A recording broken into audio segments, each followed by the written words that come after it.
Welcome to part 2 of our series, Community Resilience in Tough Times.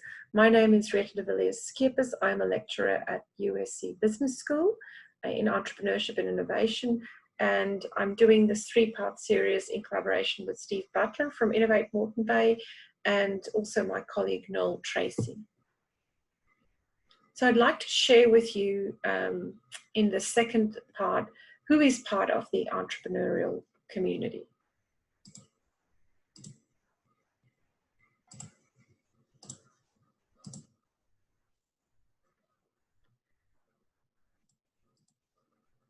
So when we look at who is part of the entrepreneurial community, I'd really like to focus on a couple of key role players.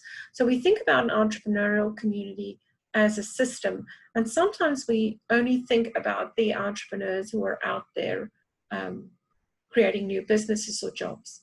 But often an entrepreneurial community gets started because there are a group of established business owners in place who enable a lot of activity to happen because they might already see opportunities coming. They might know a couple of people in the business community, and they also provide a lot of experience. So we often start with the lead entrepreneurs when we start thinking about who's part of the entrepreneurial community, because they're often good spotters of talent. They know when things are changing. And in close collaboration with them is the economic development team.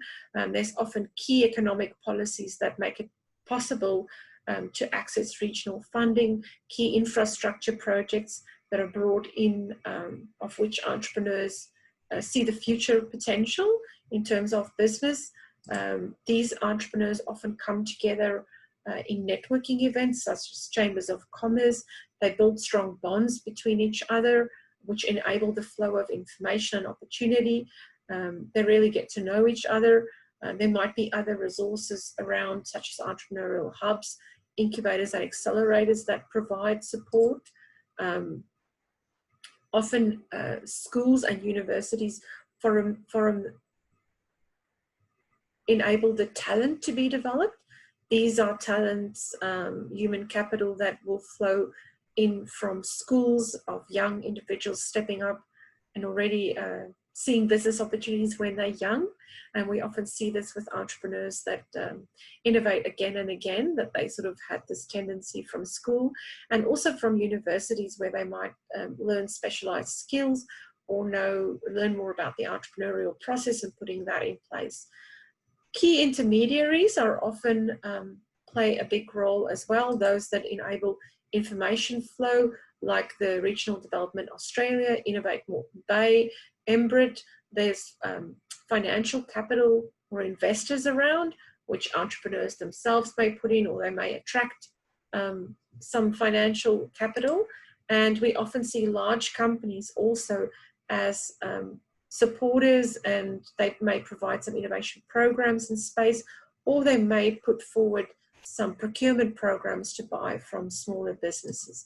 So really it's this whole network of support which enables new businesses to be created and startups to emerge that is able to draw on this base of the whole system. So essentially an entrepreneurial community is a system and not just one individual who is lonely and is kind of persevering against all odds. It really takes that whole village to raise up new ventures. So for Moreton Bay to be this kind of entrepreneurial community, there's a couple of key norms that's really important that we see in entrepreneurial communities or in ecosystems. That's really the glue that holds these communities together and enable them to thrive even in difficult times. The first norm is really that a startup community and entrepreneurial community is inclusive for anybody who wants to participate. That means that there is no special qualifications that's needed. There is no kind of special handshake that you need to know. It's open for anybody who participates, so it's always quite easy to come in and be a part of that. And that's on people who've been in the community for a long time to be open and welcoming, but it's also for newcomers to reach out and start to contribute. There are often lots of activities in which to engage, and entrepreneurs are not one type. They're highly diverse in age, experience, industry, and nationality. So the more entrepreneurs there are often more activities that help build the whole community. We do see leaders with vision in a region that are willing to stay for a long time. So those that are kind of here today, gone tomorrow are not the sort of leaders that an entrepreneurial community benefits from. It's those leaders that are really keen to see the region develop and contribute over a long-term period of time. So the typical story about an overnight success is not quite the reality in entrepreneurial communities. It's often this long-term build that takes place. And if we ask the Brad Felt, who wrote the book on entrepreneurial communities, his opinion is that entrepreneurs must lead the startup community and be supported by the public sector. And therefore, it's really important in Moreton Bay to cultivate those entrepreneurial leaders that will step up and lead the way and make sure that public sector is supporting that. We see that as a key feature of most successful entrepreneurial communities in the world, even though in regional communities, the council and supporting agencies still play a very important role. So why do we care about having an entrepreneurial community? Well, really, entrepreneurial communities benefit from the fact that there are lots of different programs right across the region at lots of different stages. And well-functioning ecosystems, in other words, gives entrepreneurs across the whole range, from those that are pre-startup, during the startup phase, who are then just establishing their businesses, growing their businesses, and really at the mature age, and those that are at exit, all of them have programs that engage them. This means there's a lot of resources and experience in the community. People have a strong sense of belonging and identify as being part of a region. People who stay in a community we know for a long time and start businesses again and again are actually the job creators, and they ensure that they create quality jobs because they want to attract the best people in the region. And that renewal of innovation and entrepreneurship becomes the norm. So these are the keys to build that long-term prosperity in a promising region like Moreton Bay.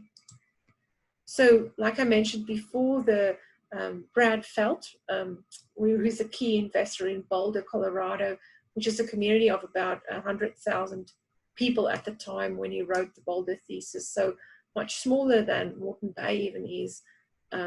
They're not a Silicon Valley, if you like, but still they see it. I've seen an amazing amount of high growth startups started, and it's sort of in a really challenging environment.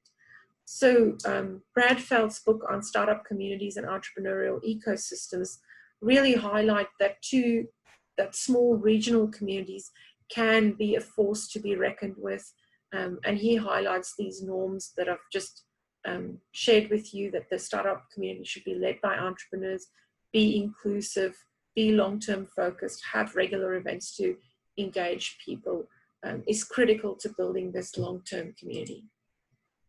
So my question to you is, what role do you play in the entrepreneurial community? When I talked about all the different role players, how did you identify yourself with?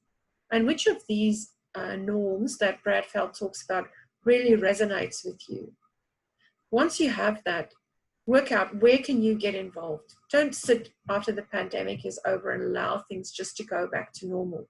See where you can play a role in shaping the vision of this region.